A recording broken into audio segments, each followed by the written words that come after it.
point, take out all your electronic devices and turn them off. If one of these goes off during this, I'll take you out and beat you with a sheep. A dirty, greasy, poo-ridden sheep. I've got several out back. All right. So, this is for Dominic. It's his capstone. He's worked long and hard over it all year. Trust me, I've been there with it. And he has a pound of bacon writing on this. So, give it up for Dominic!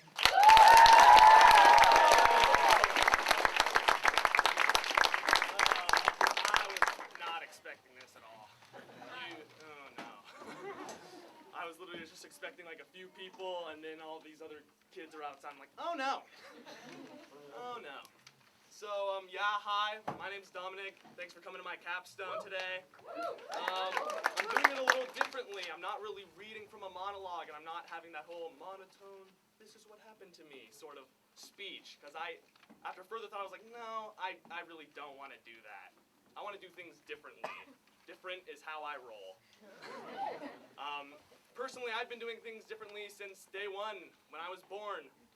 May 23rd, 1994. 7 o'clock, I came out, and the doctor's like, oh, here we go. Okay, well, 1, he's kind of big. 2, his neck's crooked. I was so big when I came in, I was like, oh, this is too small. So, for about maybe a month, I don't know, my head was just like this for a few days. And, doing things the same as everyone else, I don't think has really worked out for me a lot. Because here's an example. When I was about 7, I went up to Alaska with my family and a few friends of ours. And they had kids, so my brother and I would hang out with their children. And it was really fun. And we were on a cruise ship going around this place called the Inside Passage. And it stopped at all these different ports that we would get off and go look around. Really cool vacation. But one place that we stopped in, we're walking along, and I look over, and there's this pond, this huge pond, and out sort of near the edge of it is this kind of big black double-layered corral thing, like they're trying to corral the fish. I don't know how that works. Is there a net or something? And so I see this like, Mom! Fish! I was like, can we go see the fish? He's like, oh yeah, sure. And so me and the other kids run over and we go on the dock, and there's the corral thing. We're just sort of looking in to see if we can see fish. And one kid, Nevin, he leans off the dock onto the corral and sort of peeks in there. And I was like, I want to do what he's doing. And I was really short at that time. I wasn't that tall. And I go over and I lean in and I peek and I don't see anything. And so Nevin pushes off, and then he walks away. I'm like, okay, simple. Push. And I stop midair. I'm like, oh no. And I just fall forward into the water. I'm going down. Fish are like, what are you doing? I don't know. And I come back up, and my dad and my brother fish me out, and I get a change of clothes. But that's an example of when I do what other people are doing, it doesn't end well. So, yeah, a little about my childhood. I was propagandaed on Disney movies. Like, it was a constant stream of just Jungle Book, 101 Dalmatians, Sleeping Beauty, Cinderella, boom, boom, boom. And one was done, it's like, Mom, let's watch this. And she's like, oh. Day in, day out, until I went to the babysitters, and I'd come back, it's like, we're watching another one! and I would always read the same dinosaur books, too. It was always the same book. So my mom actually came up with a thing where we would sit down, and she's like, once upon a time, there was a T-Rex. The end. It's like, well, that was kind of different. Hey, wait a minute. Ever read it to me over again. And one of the big things that I remember about my childhood is one day my parents come home, and we went to Blockbuster Video, and they came home with these videos. And they were the best of SNL, and one of them was the best of Chris Farley. And I just remember watching this as a kid, just going, wow, this is hilarious. this is the greatest thing I've ever seen. Chris Farley is so funny. And he's what I consider to be one of my, one of the 6 quasi-mentors. Because what he did and the way he performed really affected me and how I perform physically and the way I do things. And so as a tribute, we are going to perform the motivational speaker, Matt Foley, for you. So,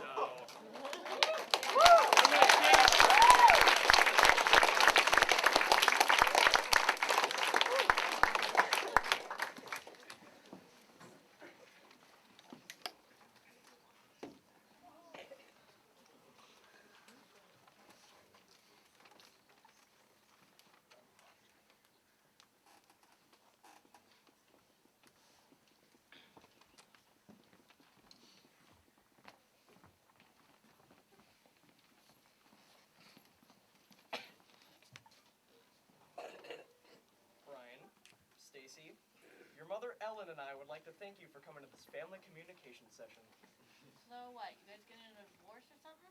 Oh no, we just wanted to get the family together so we can talk as a group. Alright, well let's get it started. Okay, well kids, your father, Ted and I, are very concerned. See, the housekeeper, Celia, she was cleaning the family room the other day and she found some Didn't smoke it, did she? No, she didn't smoke it. Now, we're not here to come down on you. I mean, that's not what we're about, okay? No, we're just concerned that pot could lead to other things. Crack, ice, boom, pow. And I mean, we don't want to hear this from us. I mean, we're your parents. Who wants to hear this kind of stuff from their parents, huh? Oh, no. Well, you know what? Your father and I came up with the brilliant idea to give you kids some direction. We hired a motivational speaker. You know, one of those guys who speaks to big groups at high schools and churches. You mean to come to the house? Yeah. Yeah. Hey, now, hold on. Just set me back a few bucks, okay? Now, his name is Matt Foley, and he's been down in the basement drinking coffee for about the last 4 hours. Matt, we're ready for you. His speech is called Go For It. Now, he's used to big groups, so just make it feel like there's a crowd here. That's the spirit. Matt, we're ready for you.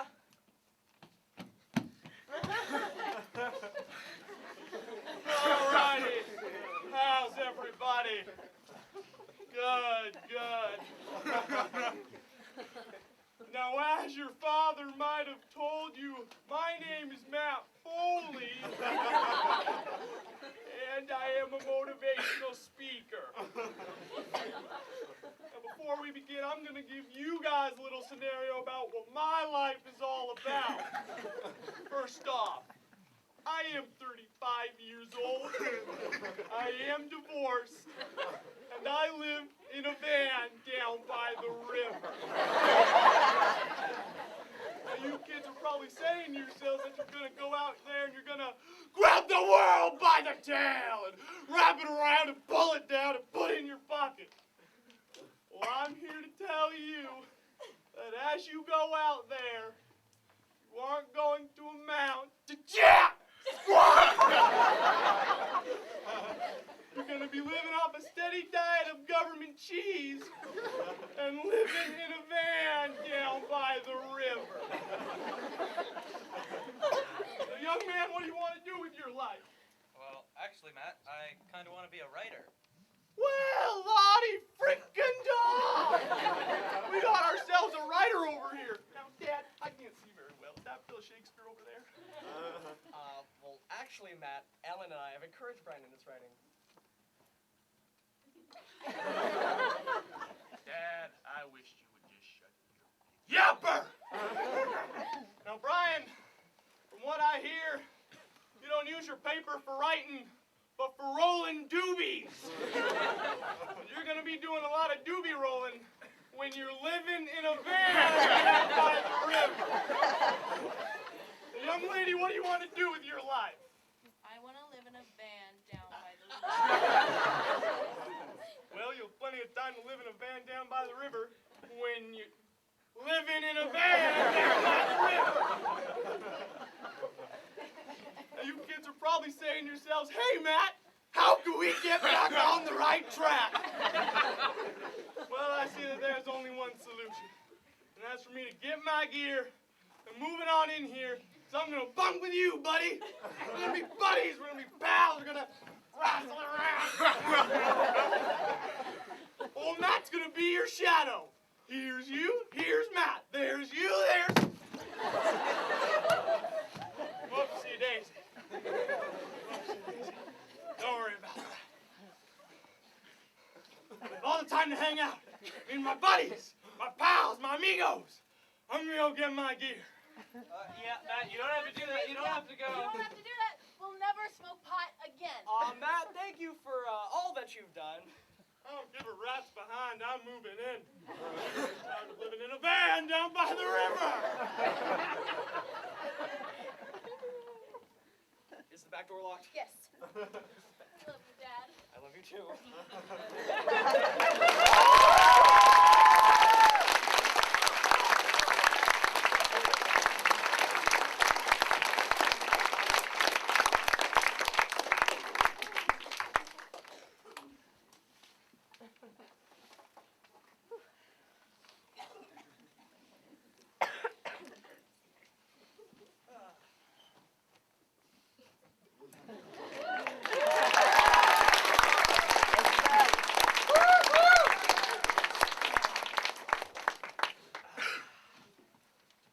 So as a kid, I saw that and I was like, wow, that is amazing. If I reiterate, and I didn't know it from that point, but I guess that would be the real start of my mindset to go out and become an entertainer when I got older. As a kid, I was just like, wow, that's so funny. I should memorize this. And I did. And that was all just done by memorization after 18 years. Well, no. Give or take 5 years. And I just saw that, and I practice it, and I practice it, and then the parents were like, look what our son can do. And the parents were like, dang, mine sucks.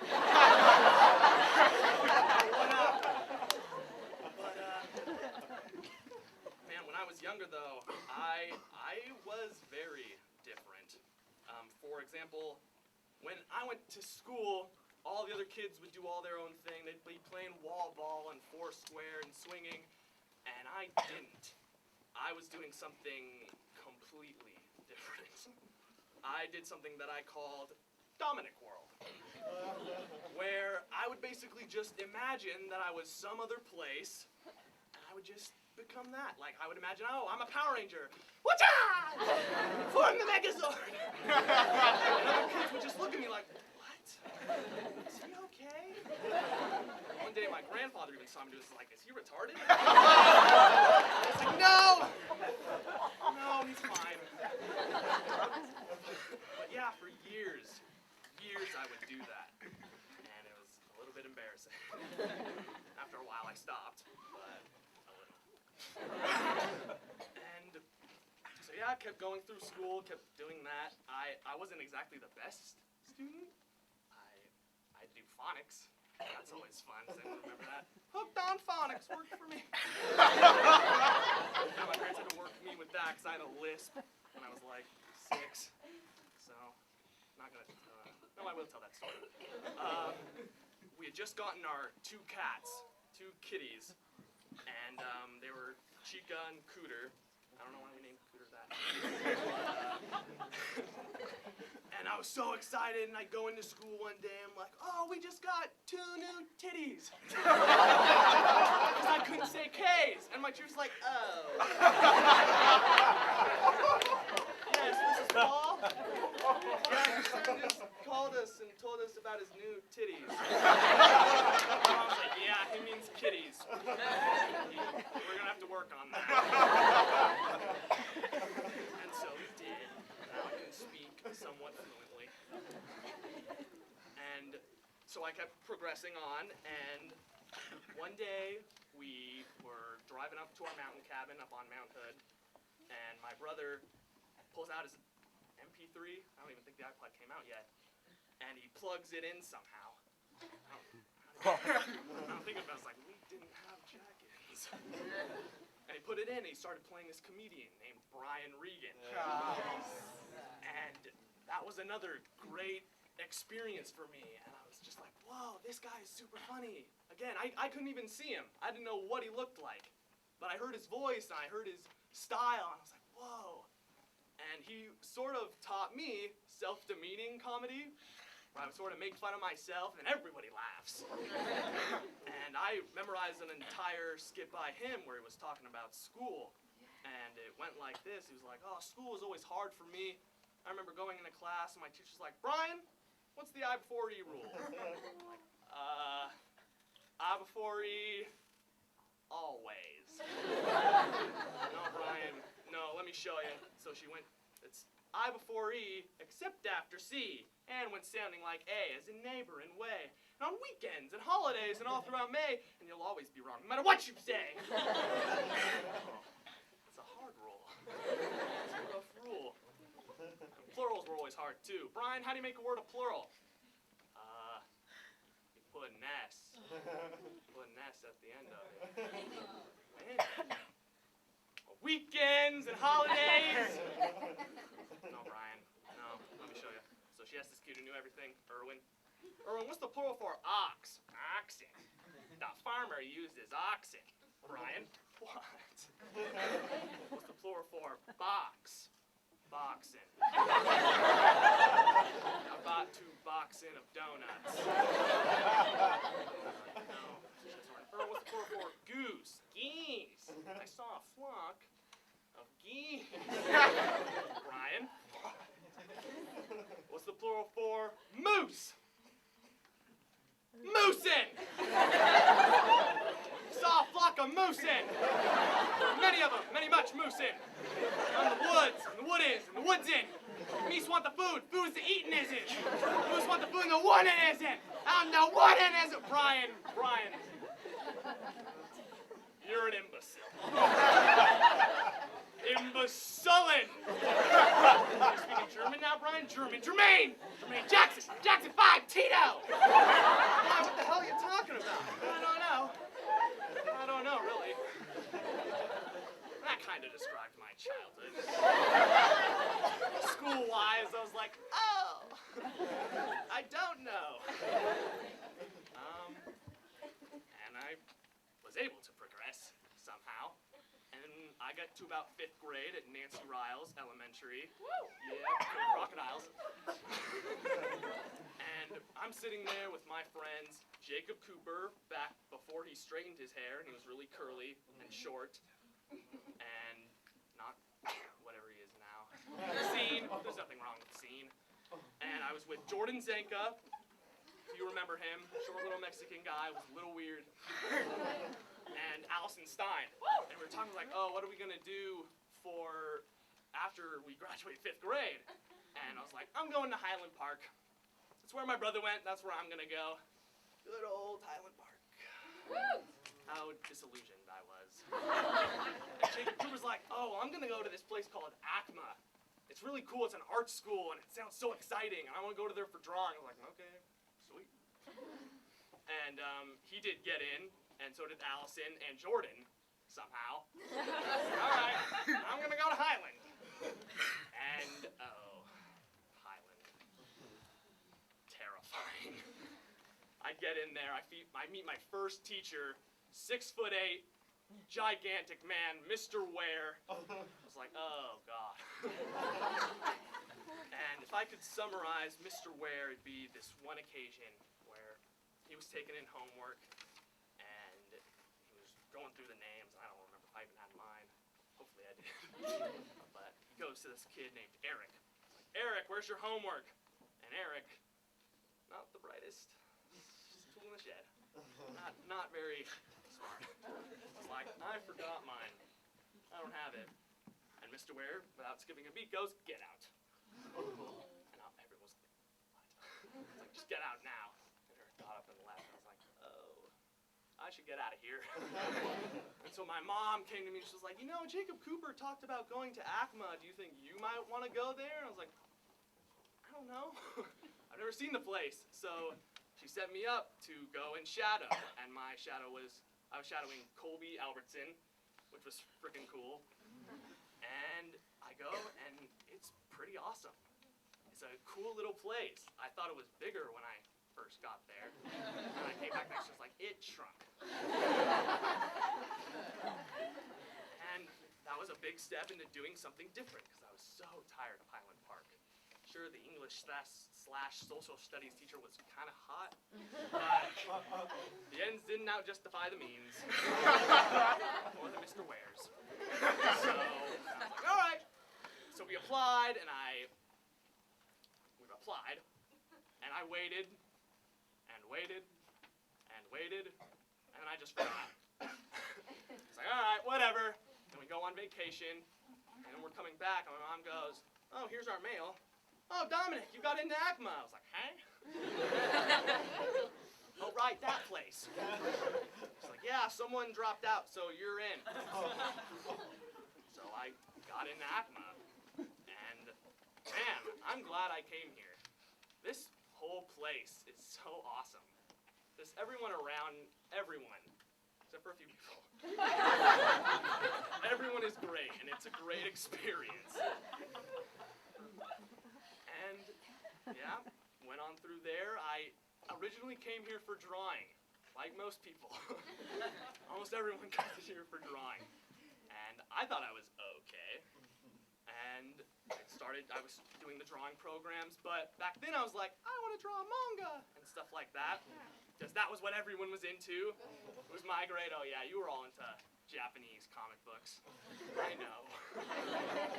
And I was in the first drawing class, I was like, we're not really learning how to draw that. We're just doing like shapes. And Miss Metz was like, well, you'll just have to take the more advanced courses. I was like, yeah, no.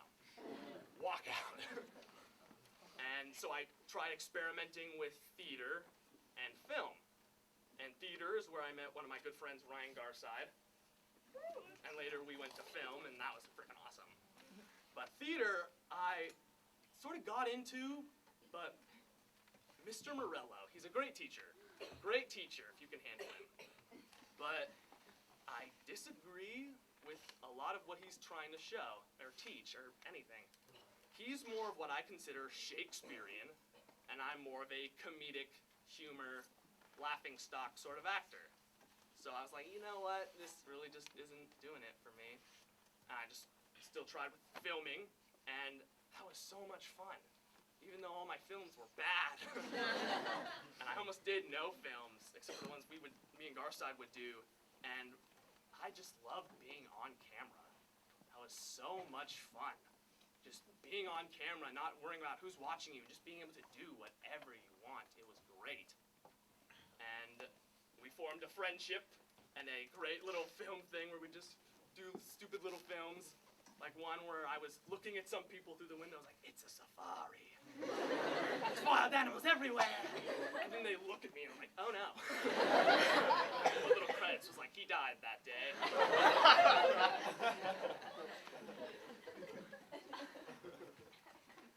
But someone that I met in that class, who I'm really glad that I met, was a little 6th grader named Mitchell Pratt.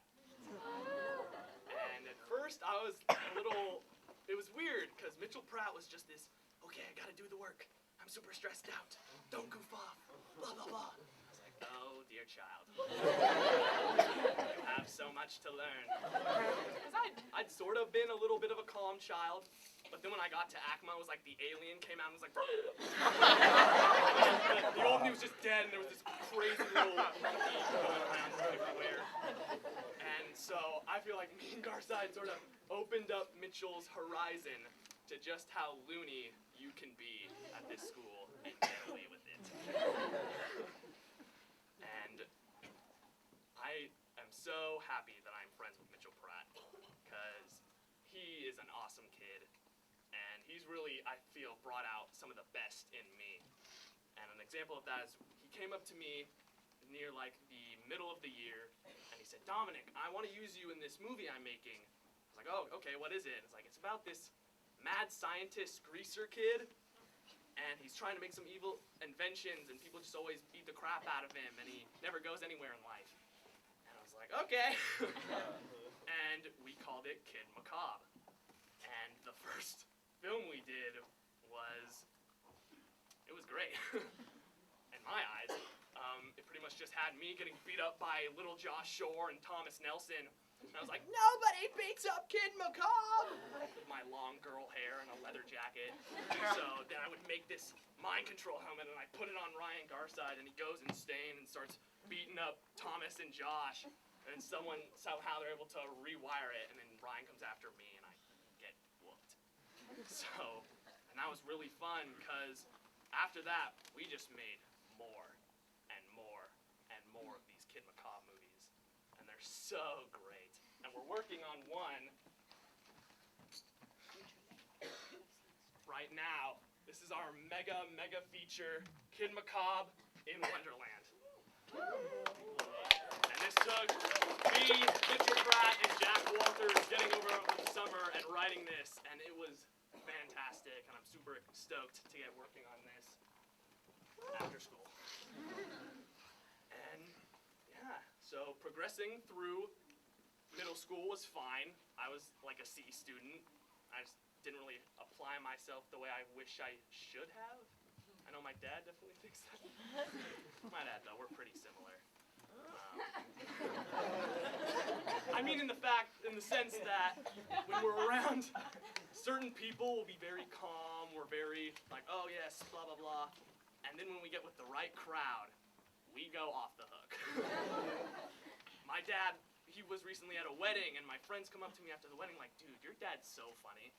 And I was like, why? What'd he do this time? And he's like, well, he found this bird cage. And he put it on his head. And started dancing around. And it was the greatest. I was like, yeah, that's my dad. We are more alike than I will ever know. And so going back, where was I? Wonderful. No, I was going through middle school and high school. And so 8th grade year ends. I am a C student, and I get into high school. And high school. First year of David Sicking, who, he's fine. Mr. Sicking is fine. All you kids are like, oh, I hate Mr. Sicking. Voyage of the Hero, that's BS. Your BS. It is everywhere. You can't deny it. It's like Inception. And also that was the year for me when I started getting into sort of the awkward comedy. And that was the right thing to get into because that was the awkward years. And I started getting into Jim Gaffigan. And I love Jim Gaffigan. So pale, so big, so weird. I would always listen to him talking about Hot Pockets. I loved how he would always do this voice where he would tell a joke and then he'd do a perspective from the audience like, you're a crazy guy over there. What are you doing? He made me uncomfortable. I sort of adopted that because I was like, that is so funny. And those were the awkward years. The oh so grand awkward years. I think my hair was even longer. I don't think it was until junior year where I was like, okay, this has to go. But those were the awkward years. And it was Mr. Sicking, and I was still experimenting with other things like, no, photography is great, so never mind. But I was still doing things like studio TV. And studio TV was one of the best classes ever. Yeah. If you've taken it, it was great. If you haven't, I'm sorry. The TV studio who was here were jerks. And now they're gone. But it's kind of our loss, I think. Because now we can't really do studio television, and that was one of the best classes ever.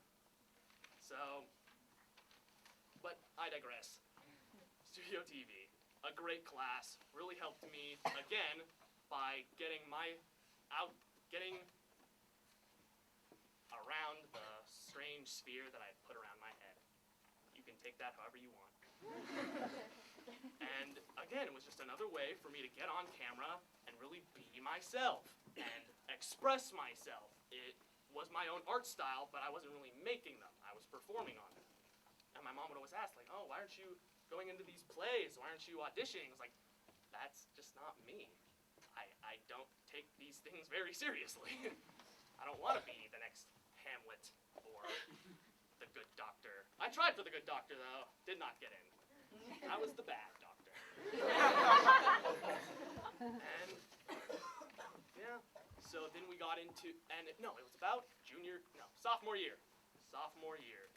That, again, I got leached into wanting to do what everyone else was doing. I was thinking to myself, I was like, ACMA kind of sucks. And I don't know what evil spirit possessed me to say that, or think that. But for the longest time, I looked up to my big brother who went to Southridge, and he looked like he had a great time. I don't know. And I just had this strange need to go to a normal school. And I guess it didn't really help that I was doing ski team with the Southridge kids. It was sort of the green monster of envy. I think that's the right thing. Because I was seeing what these kids were doing and what their experience was, and I was like, I wish I was that. I wish I was more mainstream. And it took me a while to sort of think, okay, let's just go through with ACMA. I'm here, why leave? So I know there's a lot of you kids who are like, oh, I want to leave junior year. Don't. I'm telling you, it will be a bad decision. ACMA is a great place for you to grow, so cherish it. Cherish it. Stay here. Stay as long as you can. Cherish it. And it was thanks to my parents who were like, I was like, oh, I want to go to Southridge next year. And like, no. End of discussion. And then my brother was just like, dude, I know where you're going at. When I was a sophomore, I wanted out of Southridge, but you're just going to have to take it with a grain of salt and just go. So I did. And, yeah, junior year came along. Bad year. Very bad year. The workload just hits you like a monster. Like Godzilla comes over and and you're dead. And that was also when I got into Lewis Black, the angry Jewish man. And that is also a good representation of my junior year, because I was angry all the time at everything. Everything sucked. And Lewis Black, with his constant cursing, just made it a little bit better. And I sort of understood politics. So whenever I get in a politics fight, I always lose. Always lose. And yeah, junior year was pretty rough. It was my first year with Mr. Albertson. Yes. And English, I did like that English class, though. Great class. Loved watching Hamlet. I don't know why so many people are like, oh, Hamlet. It's a great movie. Kenneth Branagh. So good. Except he's getting a little fat now. He has a huge neck. I'm a little like,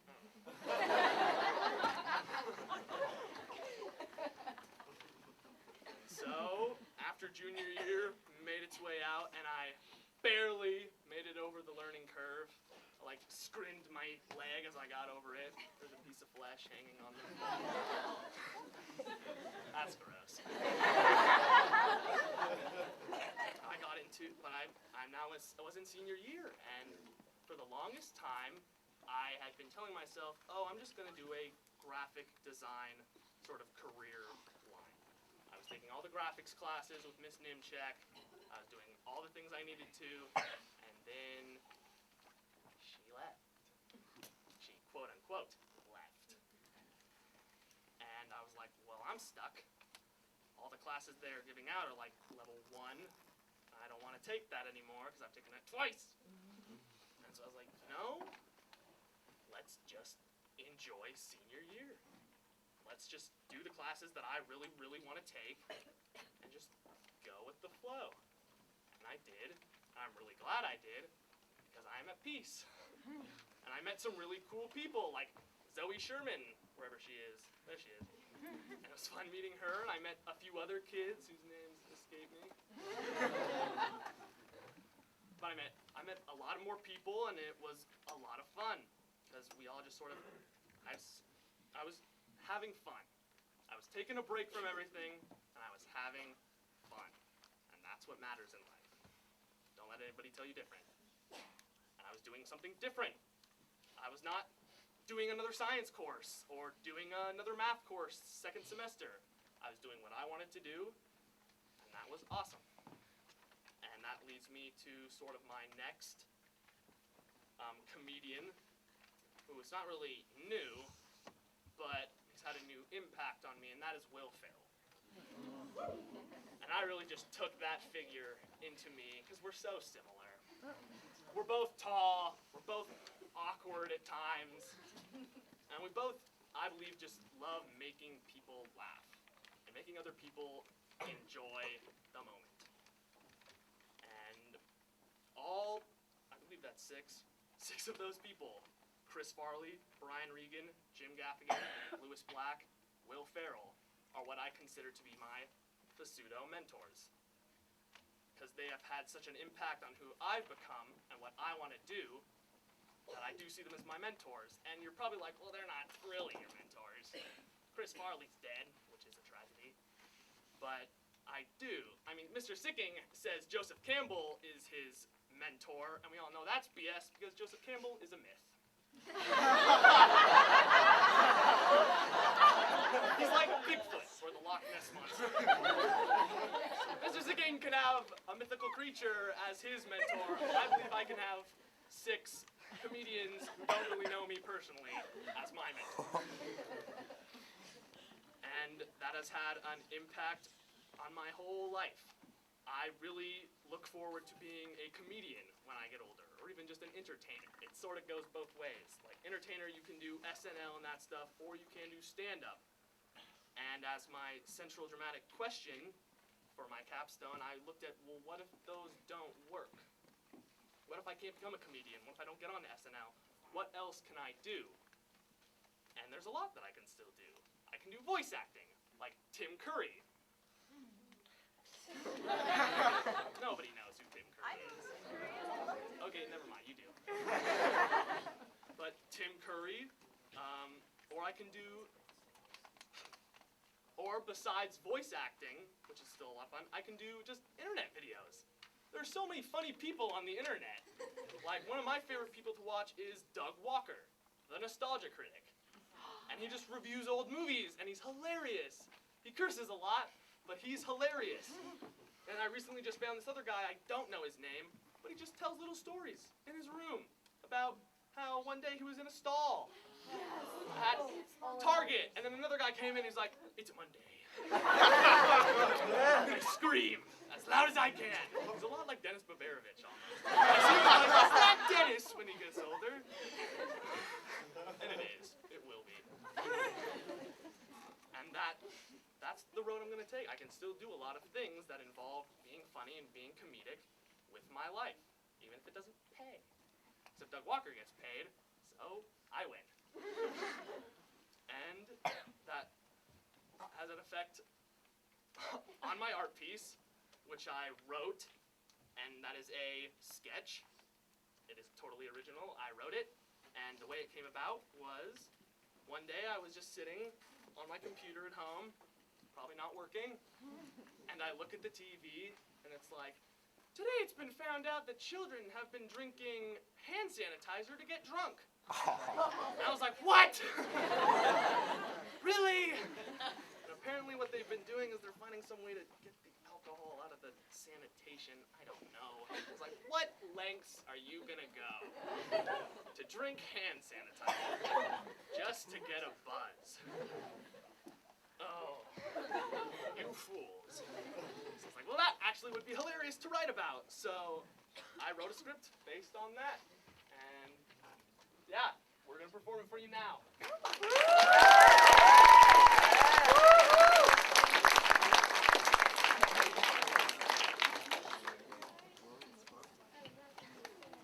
Gee, thanks guys for inviting me. I'm really excited to experiment with drugs and alcohol and stuff. You know what you should be. They don't call me Trip for nothing. Totally, man. It's about to get transcontinental in here, if you know what I mean. I don't know what you mean. Before we begin, David, there's something you should know about Josh and I. What's that? Our methods are a bit unorthodox. Like how? We don't always do the same stuff that everyone else is doing, if you know what I mean. Oh, I see. So you do like LSD or salvia? Not exactly. All right, let's get started. I thought that we'd start out with these bad boys. Those are marshmallows. Nah, man, these are the bomb diggity. If you take a bunch of these and put them in your mouth and then say Chubby Bunny, you'll be tripping down the stairs. Showing with that. Chubby Bunny! Are you guys serious? What do you mean? Is this all you guys do? I'll see what he's talking about. Nah, man, this is just the rookie stuff. I thought you guys were messing with me.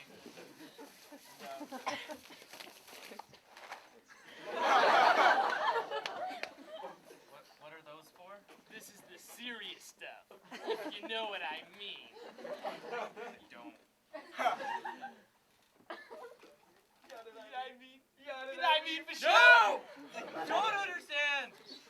Calm down. This stuff is the Wizard of Oh yeah.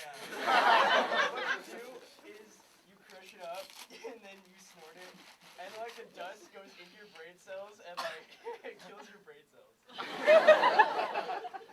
Where do you even learn that? Wikipedia, man. Okay, you guys, nothing you are doing right now is going to get you high.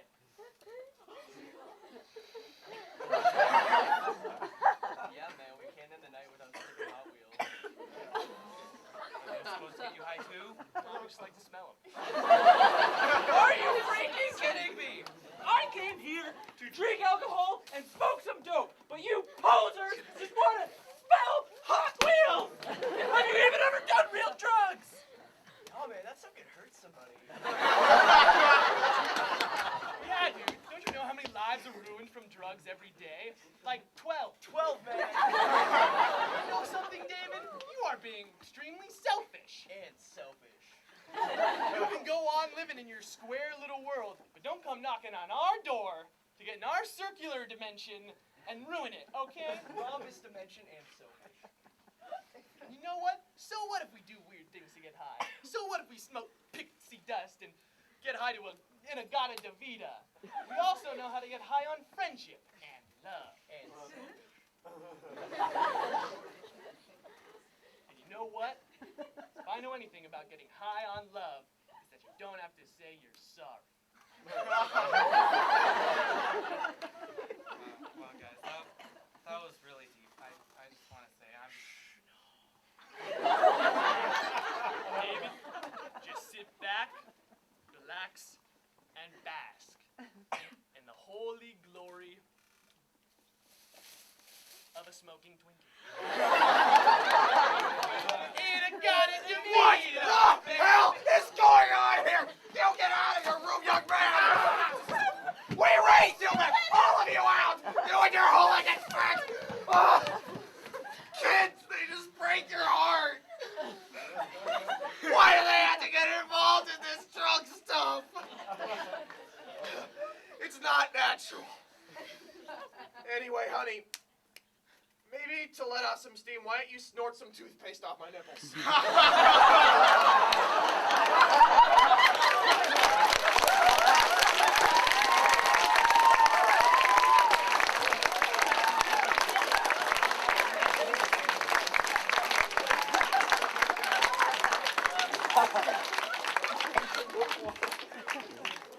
Apparently people are doing that. So that was my art piece, and the first draft of it was pretty bad, and after I sort of talked with Jack, Josiah, Mitchell, Aaron, we were able to make it better. And I'm glad for that, because otherwise it would have sucked. And so yeah, my future.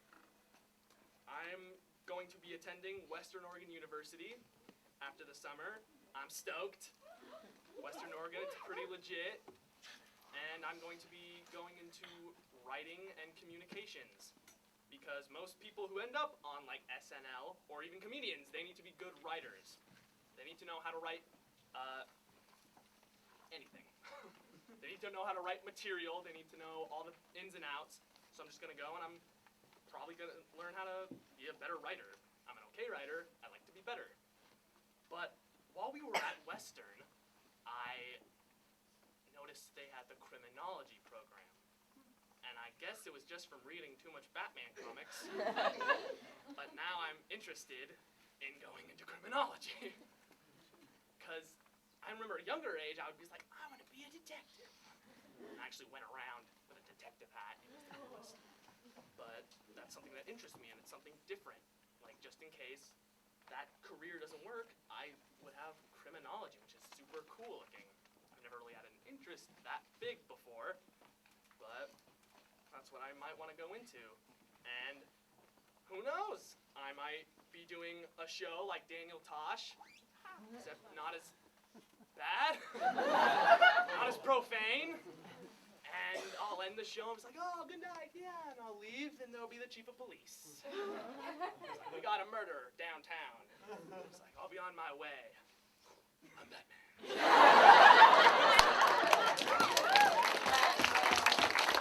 Or, seeing as the world's going to end in 2012, I'll probably just be sitting in a van down by the river, wearing my neon green short shorts, looking up into the sky and watching as the meteorites come down upon us, and looking down at my crotch and saying, goodbye, old fella. Thank you for coming out tonight.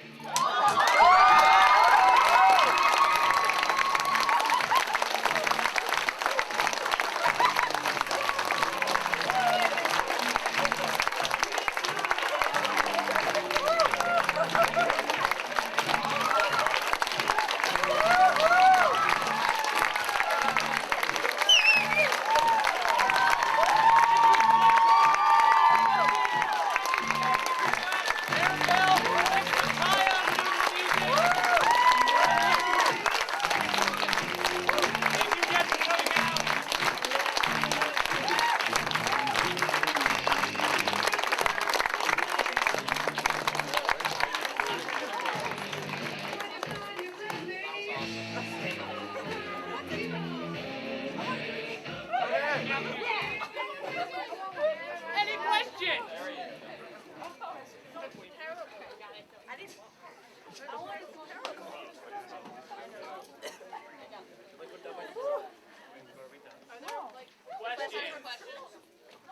Okay, stop raising your hands for marshmallows. Tony, who has a question? I have one.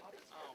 Are you going to take those green shorts to college with you? No, I'm actually going to hang them up on a wall in ACMA.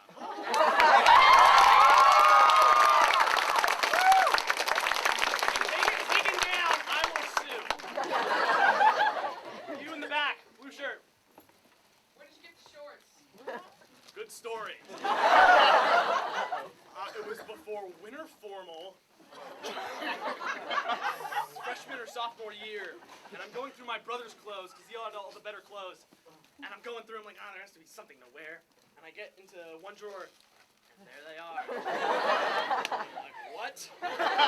Could have brought these upon my brother, and I take them out. I'm like, yes. I wore them that night, and later I was like, dude, where'd you get these shorts? Like, oh, good times. Current. How will ACMA not fall into complete anarchy after you leave? We'll be here. Good point. There was always anarchy coming down. Just like Dominic. Just like how I had sort of 6 mentors, I have tried my best to be mentors to 6 freshmen this year. And they are my freshman 6. They were the freshman 4, then they were 5, and now they are 6. And one of them is Jack Walters.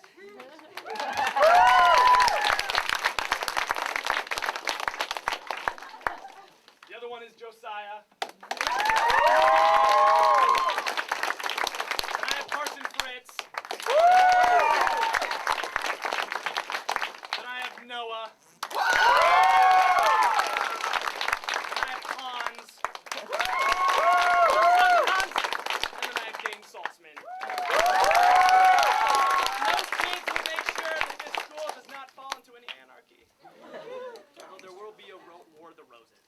awesome. Next question, you.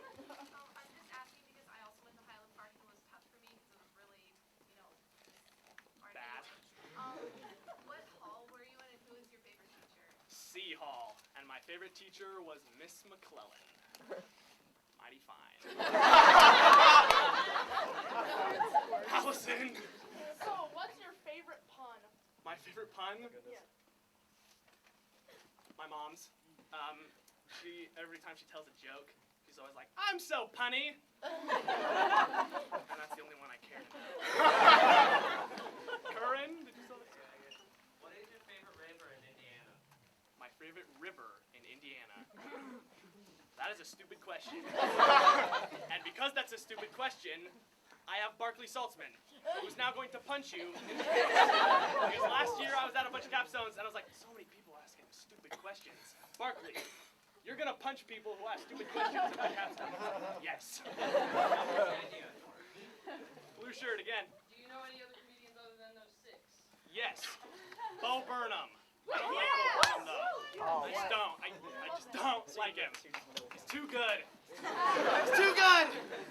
Let's see. Donald Glover. He's pretty awesome. Oh, yeah. I want to marry him. Don't worry about you. Barkley, what was Voodoo Child's name? I don't remember that was. It was this black guy, and every other word he's like Voodoo Child. Me and Barkley were watching. He's like, what does that mean? And he sort of went into a story where it was like, oh yeah, Voodoo Child, it came from my grandma, who was sort of into voodoo stuff. And one day, I was playing with the chickens, and that night she brought one of the chickens, and we were gonna eat the chicken. And I was like, that didn't explain anything. That was just stereotypical.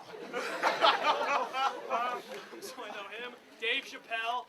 I like Dave Chappelle. Daniel Tosh is kind of funny. I like his humor. Yes. Anyone else? Rory's got a question. Rory? Yes. So, what was your favorite Kid McCobb sketch? My favorite. I don't know. The Starfish Ray, perhaps? I don't know if it was the Starfish Ray. Oh, what about the 4th one where you try and give up mad science and teach kids how to shave? That one was actually pretty funny. I was like, I'm giving up science! And I pull out this cell phone, which was supposed to be a razor. Like and a super razor. and I shave my face. I'm like, ah! That's so angry that you kill Liam Torrey. And then I kill Liam Torrey because I'm so angry. Got him coming. I think he's my cure. All right. Cool, I have. Are we done? Belle has Rob. Oh,